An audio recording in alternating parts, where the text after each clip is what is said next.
5G के बारे में करीब पिछले 2 सालों से डिस्कशन हो रही है और अब 5G सर्विसेज को 35 से ज्यादा कंट्रीज में स्टार्ट कर दिया गया है। 5G की डिस्कशन होते ही हम self driving car, augmented reality, virtual reality, remote surgery और इंटरनेट ऑफ थिंग्स जैसी चीजों पे बात करने लगते हैं। लेकिन 5G पर डिस्कशन के बीच कई लोग यह जानने के लिए ज्यादा क्यूरियस होंगे कि 5G टेक्नोलॉजी आखिर है क्या और यह करंट टेक्नोलॉजी के बीच में किस तरह से जगह बनाएगी। तो चलिए मैं इसे आपको समझाने की कोशिश करता हूँ। 5G मोबाइल नेटवर्क का 5th जनरेशन है और ये इम्प्रूव वर्जन है 3G और 4G का। 5G को इस तरह से सोचिए कि ये 4G नेटवर्क के स्पीड से 100 टाइम फास्टर। 4G की तरह ही 5G भी उसी मोबाइल नेटवर्क प्रिंसिपल पर बेस्ड है। 5th जनरेशन की वायरलेस टेक्नोलॉजी में अल्ट्रा लो लेटेंसी यानी कि आपके फोन और नेटवर्क टावर के बीच सिग्नल की स्पीड और 1 Gbps या उससे ज्यादा डेटा स्पीड मिल सकती है, जिसे वायरलेस नेटवर्क की स्पीड और वर्किंग कैपेसिटी को बढ़ाने के लिए डेवलप किया गया है। यह टेक्नोलॉजी डेटा क्वांटिटी को भी बढ़ाती है,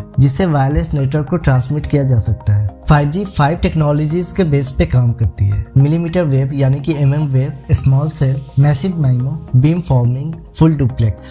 5G नेटवर्क में 600 मेगाहर्ट्ज से लेके 6 गीगाहर्ट्ज के बीच में कुछ रेडियो फ्रीक्वेंसी का यूज होता है, जिसे सब 6 बैंड कहते हैं। करंट 4G LTE भी इसी बैंड के एक पार्ट को यूज करता है। करेंटली मोस्ट डिवाइस जैसे कि मोबाइल, टैबलेट और लैपटॉप भी इसी फ्रीक्वेंसी में काम करते हैं, जिसकी पॉज सिग्निफिकेंटली हायर होती है। हालांकि इस बैंड में हाई ट्रैफिक होने के कारण 5G नेटवर्क में 24 गीगाहर्ट्ज से लेके 100 गीगाहर्ट्ज बैंड का भी यूज होता है, जिसे मिलीमीटर वेव यानी कि MM वेव कहते हैं, जो एक हायर फ्रीक्वेंसी बैंड है। MM वेव ज्यादा डेटा को कैरी कर सकता है हाई परफॉर्मेंस के साथ, बट यह ज्यादा दूर तक डेटा को कैरी नहीं कर सकता है। 5G MM वेव में लार्ज बैंडविड्थ होने की वजह से 5 Gbps से लेकर 20 Gbps या उससे ज्यादा की डेटा स्पीड मिल सकती है। ऐसी टेक्नोलॉजी फिलहाल अमेरिका में वेराइजन और AT&T जैसे टेलीकॉम ऑपरेटर यूज कर रहे हैं। 5G टेक्नोलॉजी का दूसरा बेस है स्मॉल सेल। मिलीमीटर वेव में रेंज के साथ प्रॉब्लम है, जिसको स्मॉल सेल कवर करता है, जिससे हमें स्ट्रॉन्ग नेटवर्क कवरेज मिल सके। क्योंकि मिलीमीटर वेव ऑब्स्ट्रक्शन में काम नहीं कर सकता है, यह पेड़ पौधों की वजह से या फिर बारिश के दौरान ऑब्जॉर्ब भी हो सकता है। इसका मतलब है कि 5G को काफी अच्छे तरीके से इम्प्लीमेंट करने के लिए ज्यादा हार्डवेयर लगाने की जरूरत होगी। इसलिए मेन सेल टावर से सिग्नल रिले करने के लिए पूरे एरिया में काफी सारे मिनी सेल टावर लगाए जाते हैं। इन स्मॉल सेल को ट्रेडिशनल टावर की कंपैरिजन में शॉर्ट डिस्टेंस पे रखा जाता है, जिसे यूजर्स को बिना किसी ऑब्स्ट्रक्शन के 5G सिग्नल मिल सके। 5G टेक्नोलॉजी का नेक्स्ट बेस है मैसिव माइमो यानी कि मल्टीपल इन मल्टीपल आउट। इस टेक्नोलॉजी का यूज कर ट्रैफिक को मैनेज करने के लिए बड़े सेल टावर का यूज किया जाता है। एक रेगुलर सेल टावर जिससे 4G नेटवर्क मिलता है, वो 12 एंटीना के साथ आता है, जो उस एरिया में सेलुलर ट्रैफिक को हैंडल करता है। लेकिन माइमो 100 एंटीना को एक साथ सपोर्ट कर सकता है, जो हेवी ट्रैफिक रहने पर टावर की एफिशिएंसी को बढ़ाता है। 5G MM वेव में माइमो के साथ बीम फॉर्मिंग ट्रिक का भी यूज किया जाता है, जो सिग्नल की क्वालिटी और स्ट्रेंथ को इम्प्रूव करता है। बीम फॉर्मिंग लगातार फ्रीक्वेंसी के कई सारे सोर्स को मॉनिटर कर सकती है। यह इंश्योर करती है कि पार्टिकुलर डेटा सिर्फ एक पार्टिकुलर डायरेक्शन में ही जाए। इसके लिए आपको new 5G phones, tablet, portable hotspot जैसी डिवाइस चाहिए होगा, जो न्यू 5G नेटवर्क के साथ कनेक्ट हो पाए। Full duplex same frequency band में एक साथ डेटा को ट्रांसमिट और रिसीव करने में हेल्प करता है। लैंडलाइन टेलीफोन और शॉर्ट वेव रेडियो में इस तरह की टेक्नोलॉजी का यूज होता है। यह 2-वे स्ट्रीट की तरह है, जो दोनों तरफ से सेम ट्रैफिक को भेजता है। जरा सोचिए, आप फुल HD मूवी डाउनलोड करने गए और 3 सेकंड के अंदर वो डाउनलोड हो गया। सो इतना ही फास्ट होने वाला है 5G network. 5G traffic capacity और नेटवर्क एफिशिएंसी में 20 Gbps की स्पीड देने में कैपेबल है। इसके अलावा MM वेव के साथ आप 1 मिलीसेकंड की लेटेंसी पा सकते हैं, जो इंस्टेंट कनेक्शन एस्टेब्लिश करने और नेटवर्क ट्रैफिक को कम करने में हेल्प करता है। 5G नेटवर्क ऐसी स्पीड देगा जिससे डाउनलोड्स और स्ट्रीमिंग बिना किसी डिले के हो पाएंगे। कार्स एक दूसरे से कम्युनिकेट कर पाएंगे, जिससे एक दूसरे से टकराने से बचे।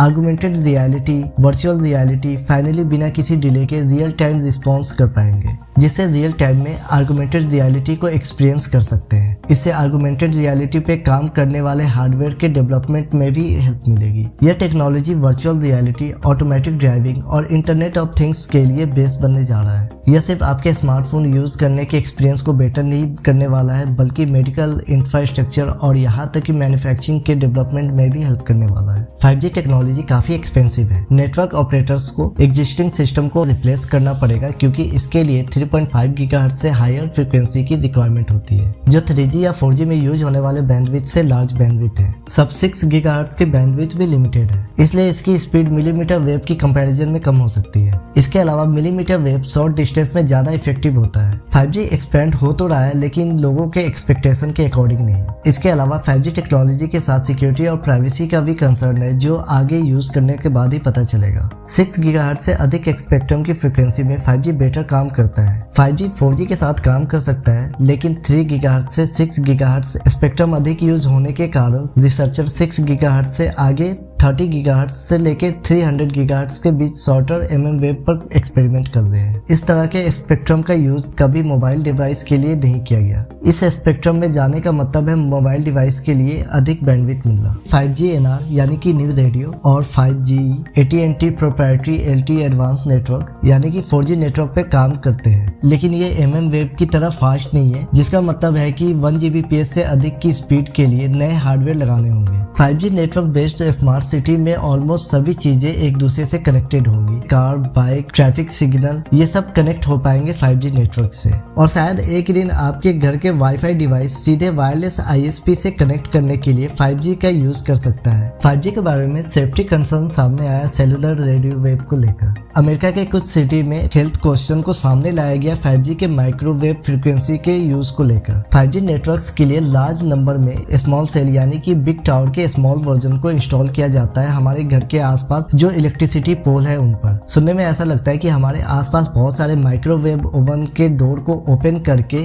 माउंट कर दिया गया है इलेक्ट्रिसिटी पोल पर। इनफैक्ट माइक्रोवेव कोई नई बात नहीं है। माइक्रोवेव रेडिएशन पहले से ही हमारे आसपास मौजूद है, जैसे कि आपके current smartphone, old cordless phone, आपके वायरलेस हेडफोन और ईयरबड्स और वाईफाई राउटर जिसे आप डेली यूज करते हैं, और साथ ही वाईफाई से रिलेटेड जितने भी चीजें हैं, और हाँ माइक्रोवेव ओवन भी। लेकिन 5G के हाईएस्ट फ्रीक्वेंसी को भी नॉन आयोनाइजिंग रेडिएशन कंसीडर किया गया है। आपको उस तरह के रेडिएशन को ढूंढने के लिए इससे भी ऊपर जाना होगा, जैसे कि एक्सरे, गामा रेज, ये सभी आयोनाइजिंग रेडिएशन है जो सेल को हार्म पहुंचाते हैं, और इस मामले में 5G इससे काफी नीचे है। 5G इनवर्स स्क्वायर लॉ को फॉलो करता है, जो रैपिडली पावर लूज करता है, और even small cell small distance पर हो तब भी। इवन फोन को ऐसे डिजाइन किया गया है कि वो सिग्नल को आपके सिर से दूर करता है और आपके स्किन या बोन इसे थोड़ा सा एब्जॉर्ब कर लेती है, इससे पहले कि वो सेंसिटिव या सॉफ्ट टिश्यू तक पहुंचे या फिर आपके DNA को नुकसान पहुंचाए और कैंसर जैसी बीमारी की पॉसिबिलिटी बढ़े। US CDC यानी कि centre for disease control and prevention का कहना है कि कोई भी साइंटिफिक एविडेंस नहीं मिला है सेलुलर रेडियो वेव सेफ्टी को लेकर, जिससे वो बता सके कि ये सेफ है या नहीं, या हार्मफुल है सेल के लिए, चाहे 3G, 4G या फिर 5G टेक्नोलॉजी की बात करें। सो दोस्तों बस फिलहाल इस वीडियो में इतना ही। अगर आपको ये वीडियो पसंद आई है तो आप इस वीडियो को लाइक कीजिए, शेयर कीजिए और इस चैनल को सब्सक्राइब करना मत भूलिएगा। आपका ये वीडियो देखने के लिए बहुत बहुत धन्यवाद।